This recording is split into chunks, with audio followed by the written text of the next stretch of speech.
ജാസിക്ക് എന്തായാലും ഒരു നേട്ടമായിട്ടുണ്ട്, പറയാതിരിക്കാൻ പറ്റില്ല കേട്ടോ.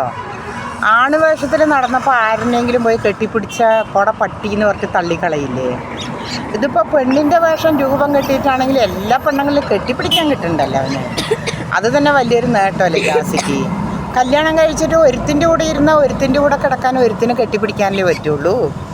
ഇതിപ്പോൾ ജാസിക്ക് വഴുനീളെ കെട്ടിപ്പിടിക്കാലോ കിടക്കാൻ കൊടുത്തില്ലെങ്കിലും. അതൊരു നല്ല കാര്യമല്ലേ. ഞാൻ പറഞ്ഞത് എന്താ, ഉഷാറല്ലേ. അപ്പോൾ ജാസി ഇങ്ങനെ നടക്കട്ടെ, ഒരുപാട് പെണ്ണുങ്ങളെയൊക്കെ കെട്ടിപ്പിടിച്ചിട്ട് ഇങ്ങനെ നടക്കട്ടെ. നാണവും മാനവും ഇല്ല എന്നാണ് ചോദിക്കാനുള്ളത്. പക്ഷേ അയാൾ ഈ പെണ്ണുങ്ങളുടെ വേഷത്തിൽ അഡിക്റ്റായി. ഇനിയൊന്നും ജാസി അതിലൊന്നൊരു മോചനവുമില്ല. അപ്പോൾ ജാസിനെ നമ്മൾക്ക് ഇനി ജാസി വേണ്ട നമ്മുടെ ലൈവിൽ. ജാസി കഴിഞ്ഞു, ജാസിനെ തലവെട്ടി. അപ്പോൾ ഓക്കെ, എല്ലാവരും സബ്സ്ക്രൈബ് ചെയ്യുക, ലൈക്ക് ചെയ്യുക, ഷെയർ ചെയ്യുക, അടുത്തുള്ള ബെൽ ബട്ടൺ അമർത്തണം. അപ്പോൾ ഈ ചേച്ചിനെ എല്ലാവരും സഹായിക്കണേ. ഓക്കെ, നല്ല നല്ല വീഡിയോസ് ഇടാം, നല്ല പ്രതികരണമായിട്ട് വരാം. അപ്പോൾ ഓക്കെ കേട്ടോ. എൻ്റെ ഈ ബാക്കിൽ നിൽക്കുന്നത് ആരെന്ന് മനസ്സിലായ എൻ്റെ മൂത്ത മകളുടെ പേരക്കുട്ടിയാണ് കേട്ടോ. അന്ന് ഞങ്ങൾ രണ്ടാളാണ് കടയ്ക്ക് വന്നിരിക്കുന്നത്.